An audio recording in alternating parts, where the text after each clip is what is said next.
also in this East Asia session, we have Dorine van Norren joining us, and she also has a chapter in the book. What Dorine has been focusing on in this book is to compare and let's say put side by side to look at differences, but also similarities between different types of Bildung traditions. Dorine is a former diplomat who is now an associated researcher at Vollenhoven Institute. I hope that was not totally messing it up. At Leiden University and University of Pretoria for the Humanities Decoloniality Research Group. So the description was written like this: our worldviews shape how we interact with the world. Now, how does this affect our relationship to nature and our chances of living sustainably? So Dorine will briefly compare African Ubuntu, Latin American Buen Vivir, and Eastern philosophy, connecting back to what Yang spoke about just now. And with that wide umbrella, I'm sure we're going to have a blast of a dialogue later on. So over to you, Dorine. Thank you, Martin, Lena, and Sandra. Yeah, I was also part a little bit of forming this book by actually encouraging you in making it more global and supplying some of the Asian and Latin America writers. I think the African one dropped out at the end of the day. So I'm very happy that finally the book is there. And I think we're even going for a second book. So I'm looking forward to that too. So my piece is derived from the PhD research that I did, which was also derived from my diplomatic experience. So I'm actually not a former diplomat. I'm still in the service of the Netherlands Foreign Ministry, but I'm now based in The Hague in the Netherlands. But as I lived as a student in South Africa, in Cape Town, and later on as a diplomat in Sri Lanka and in Turkey, and working on other issues, I felt that there was an essential dimension missing, especially in development discussions. And so when we wrote a report for the Foreign Ministry, because I changed to a think tank for a while, on the review of the Millennium Development Goals, when I'd finished writing that report for a think tank, I actually said to my commission, I think there's something lacking, and that is the culture of the people. For example, Ubuntu in Africa. And that commission didn't respond very favorably because they were a scientific commission. And they, first of all, didn't know what I was speaking about, which shocked me a little bit. If you've been in 30 years in development cooperation, basically all your life. And secondly, I was confronted with the argument of the cultural relativity of human rights. So in other words, if we open up the box of Pandora and wisdoms of other people, we are generally going to undermine human rights, and that is universal standards, and therefore it is dangerous for, say, the Western world order. So I already see the Chinese professor smiling, so he may recognize some of that. Of course, it's also the clash of wisdom versus science that you talked about earlier. So modernist education is very much based on cognitive skills, to some extent, maybe some emotional skills if you teach psychology or theater, but at the same time, it's still very science-based, it's very rational-based, and it comes also from the idea of René Descartes, who talks about cogito ergo sum, so I am because I think. So it's very much around the idea of reasoning. It's also around the idea of individualism and the idea of a material worldview. So the whole metaphysical dimension which we had, say, in the Middle Ages, we now call the Dark Ages, which is very much present in other cultures still. And part of the wisdom of the ancestors is basically left out in the scientific dimension. It's also meaning that because the individual has a relationship with state rather than with its community, we sort of undermine the trust in communities. And we can also see that in the democratic processes that is taking place in Europe now. We have more and more populist movements. So thirdly, I think that the problem that we're encountering with the modernist education is that we have led to a break with our natural surroundings. So we've put the human above nature. We've made nature an object, and we've made humans a subject. And therefore, the essential holistic vision that is present in many ancestral cultures has been broken, and that has led us to the current climate crisis that we're in now. So the research that I did, and then I'll go more into the presentation I want to do, was about, I called it Development as Service. So it's derived from Amartya Sen's book. It's called Development as Freedom. And it's talking about different concepts of development, different concepts of sustainability, and how people view the same work differently. So how we dialogue, but sometimes we meet very different things when we dialogue. And I looked at the African Ubuntu thought, the Buen Vivir from Ecuador and the Andean people, and the gross national happiness idea of Bhutan. And why those three countries? Because those three countries actually actively promoted that in the international sphere. They have embodied it in their constitution, and they've embodied them in their jurisprudence and also in some of their national policies to different degrees. So that was the origin. I'm not an educationalist, but I'm very happy to also delve a little bit into your world. And I think that, as you just said, Mr. Chung, it's also very much about the educational system in other cultures being more also about teaching how to be a human being and how to live a moral life. So if I start with Ubuntu, and I titled it in my little written piece as Learning to Live Together, Ubuntu is very much a social structure also. So it's a very deep philosophy, which I can't go into right now, but in the grammar of the language is embodied the philosophy of the people. So you may say there's no oral or there's no written history, but there's an oral history, and that oral history is present in the stories of people, it's present in the proverbs, but it's also very much present in the language and the grammar. So that means that preserving language is one of the important things of education. We cannot express everything in English or in a European language, because every language will express a little different dimension, is sort of part of the, say, we have biodiversity and we have cultural biodiversity.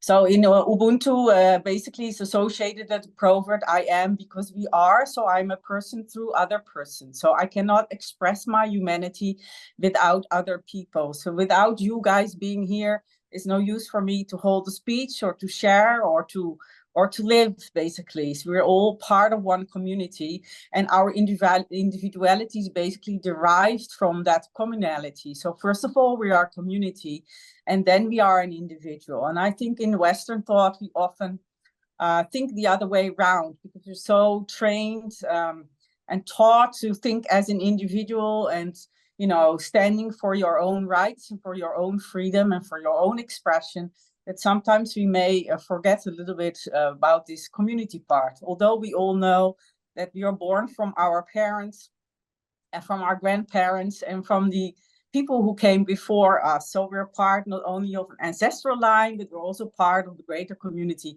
of wherever you grew up, whether that's a village or a city or a neighborhood.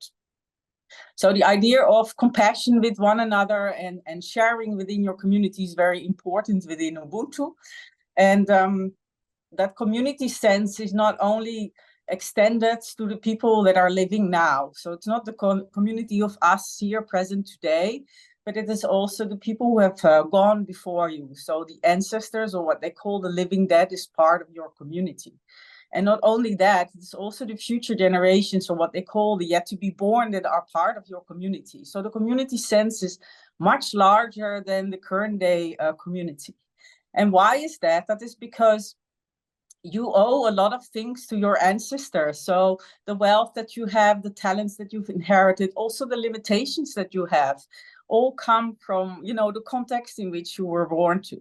And at the same time, you need to take into account what the next generation needs are. So all of that is part of your community consideration. So I think that's, in that sense, the respect that people owe to one another from the Ubuntu point of view is also owed to nature or to Mother Earth, because the ancestors live within the earth. The ancestors don't go to the sky, such as in Christianity, but the ancestors are basically attached to the land. And at the same time, of course, the people who are to come, yet to be born, are also attached to the land. So if you don't look after your land and after your natural surroundings, you are violating Ubuntu. So that is basically in African languages the same word. Now, in terms of education, what I really like also about the deep philosophies of different cultures, such as in Africa, but also in other parts of the world, is that there's always a balance of the feminine and the masculine. And if I may put it so, I think the Western society has put large emphasis on masculine values of competition, of ratio, of action, which are all valuable, talents and competences, but they're not the only ones. So the feminine competences should be balanced with the masculine competences.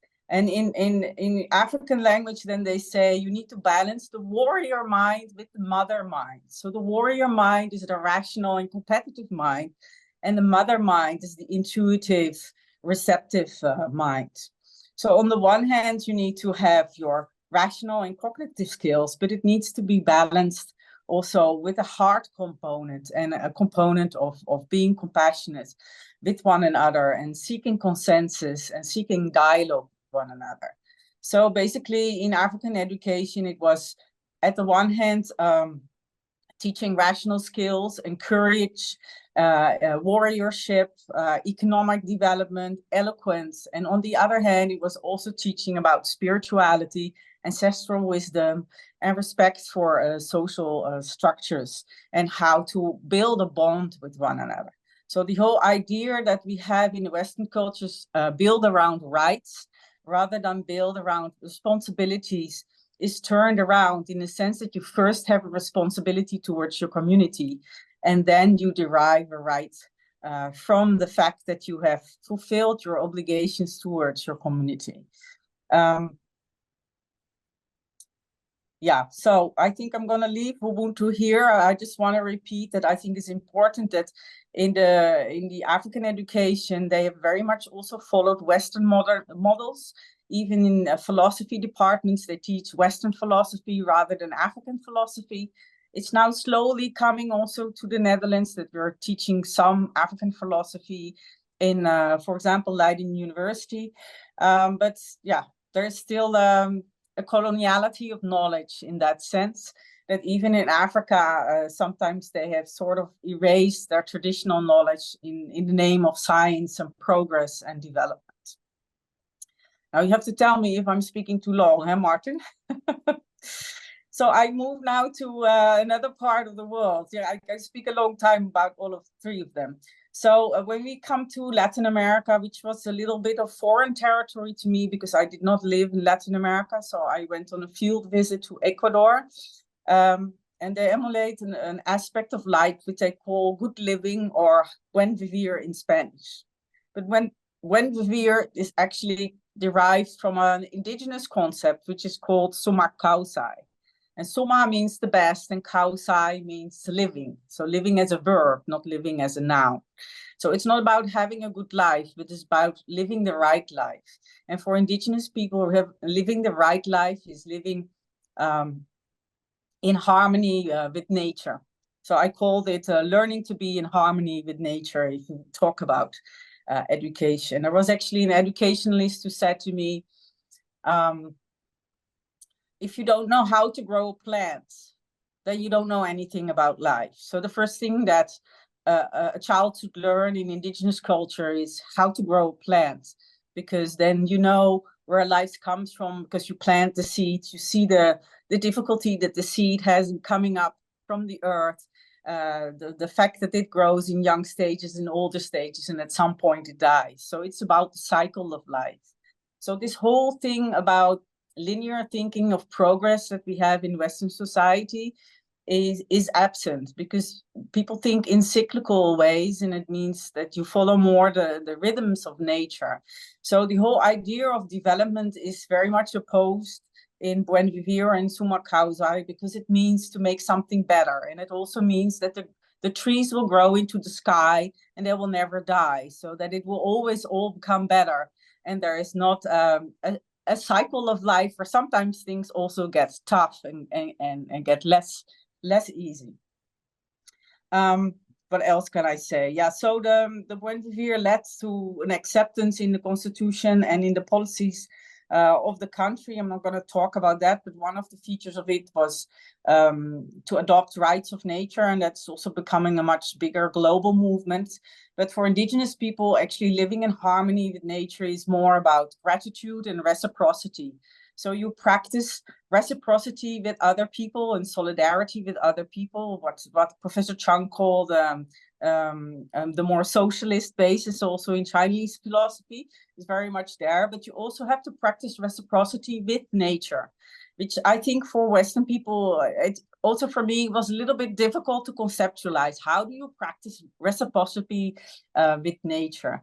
And they have specific rituals for that. For example, the sun gives us energy, so I have a ritual to give energy back to the sun. There is a ritual of when you take a sip of your drink, you first put a little bit on the floor so that you acknowledge that the earth also needs water, so that your needs do not go before the earth's need. The earth need actually comes first. So everything centers around the concept of Mother Earth, community, including nature, and also collective rights, and again, collective duties. So you're first part of your community, including your natural habitat, and then you are part, you exist as an individual. Okay, what can I say about education? So in educational sense, they have, say, the idea that you have to pay attention to both the cognitive, the emotional, and the practical. So the head, the heart, and the hands. And they call it actually Yachai, Rurai, and Munai. So Yachai stands for wisdom and intellectual knowing. Rurai stands for work and knowing through doing. So knowing by your hands. And Rurai and Munai stands for care and knowing through feeling. So more of the feminine side. So you have the intellectual masculine side, the feminine Munai side, and then you have the practical Rurai side of what you actually do in action. And a lot of that wisdom is actually captured in what we call the Andean cross. It looks a little bit like the Christian ancient cross with equal parts in it. And there's a lot of wisdom encaptured in that, which I would have to show a picture to talk more about that. So, but these aspects of education are also part of the Andean cross. So what is very important for the indigenous people, as they've been downtrodden for a long time, and at the bottom of the ladder, is that they feel that there's a coloniality of scientific knowledge, and that there's like a hierarchy of knowledge, and that their ancestral wisdom is not being recognized.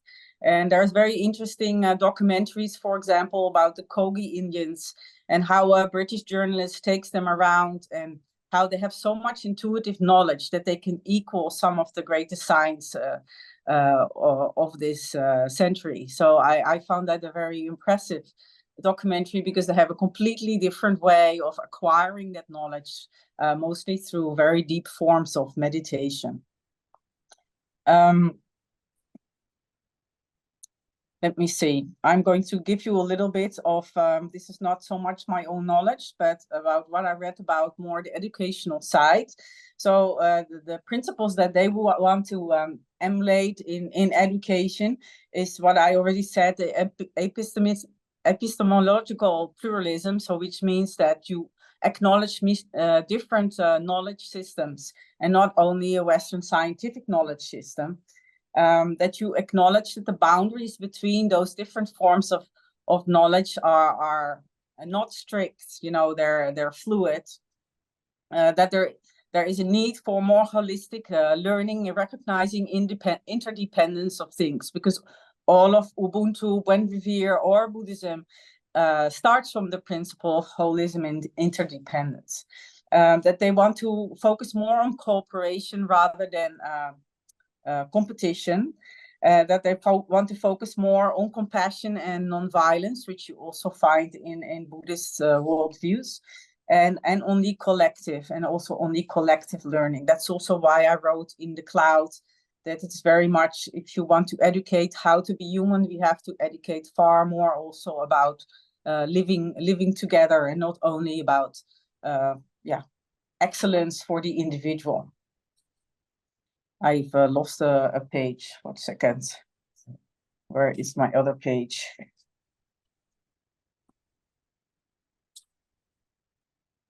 Okay, well, I think the last point is about what I already mentioned, which is teaching how to live in harmony with nature. And people in the West find it very difficult, and they keep on asking me, but how do we do that?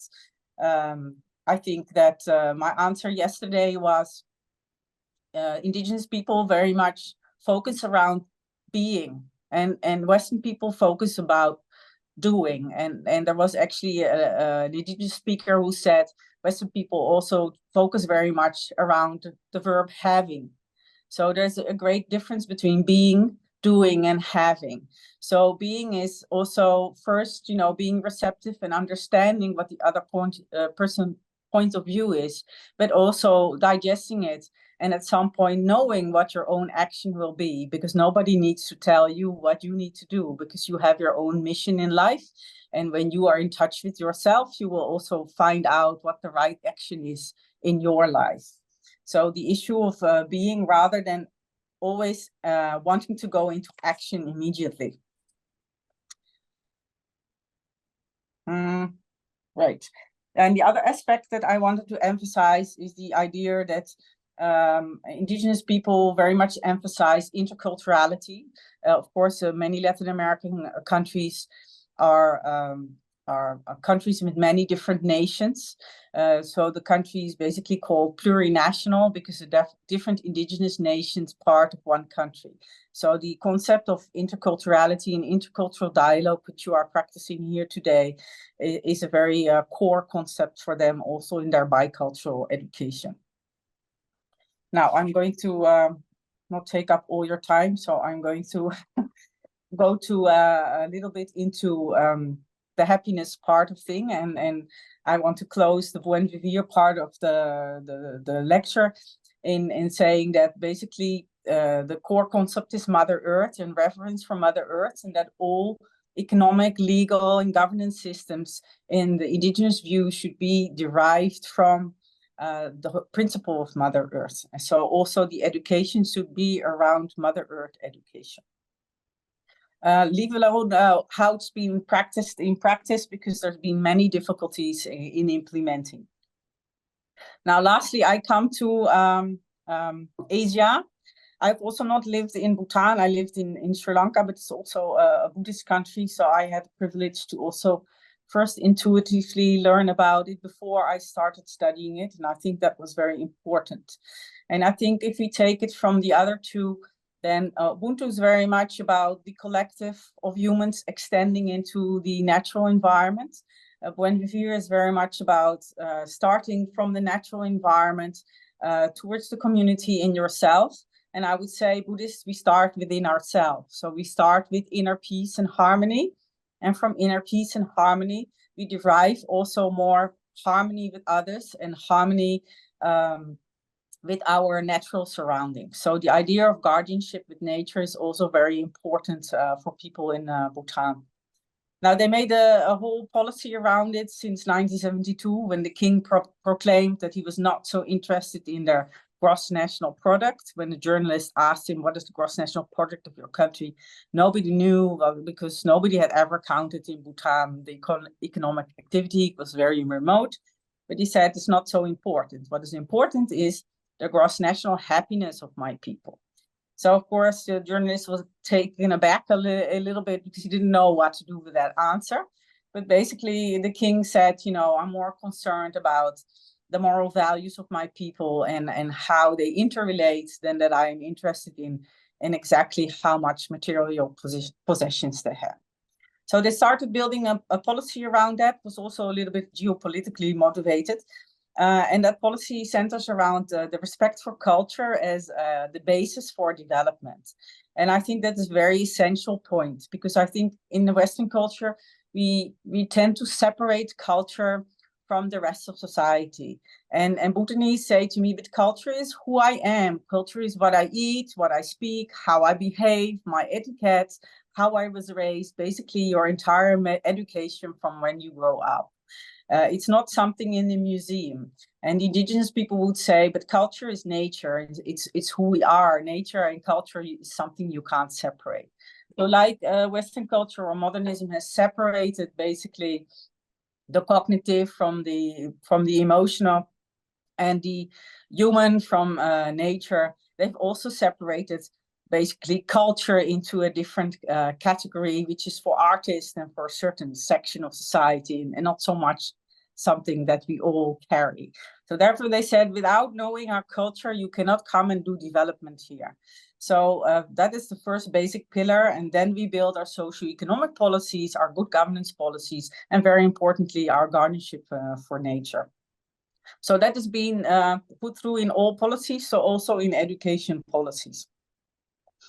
I don't think I'm going to go very deeply into Buddhism, because that is going to take too long. But Buddhism does center about your inner peace and balance, and how you first need to create a right view of life before you can take a right action. So it's also the concept of being, or contemplation, is very important. So West is doing, indigenous is being, and I would say the Buddhist view is contemplation. And I think for Africa, I had called it feeling engagement with the other, if I can make a little distinction. So you are also going to listen to Thakur Paudel, which is the person that I talked mainly about education with in Bhutan. And he wrote a book which is called My Green School. I think he's probably also going to explain that. And he distinguishes different dimensions of education, in which he also emphasizes, it's called My Green School, the teaching about your natural surroundings and honoring the earth. So it's very much also reflecting what the indigenous said. It's about how to create social relationship and how you can succeed together and not so much succeed on your own. It's about cultural, of course. It's very important to cultivate cultural values and what they call Drik Namsa, which is the cultural etiquette. And you can see, because they have a happiness index in which they measure these values. You can see that material well-being is going up in Bhutan, and some of the traditional values are going down. So they're measuring, for example, community vitality, and community vitality was going down as material development was going up. So the government's trying to sort of address that and hopes that they can still, also maintain their culture.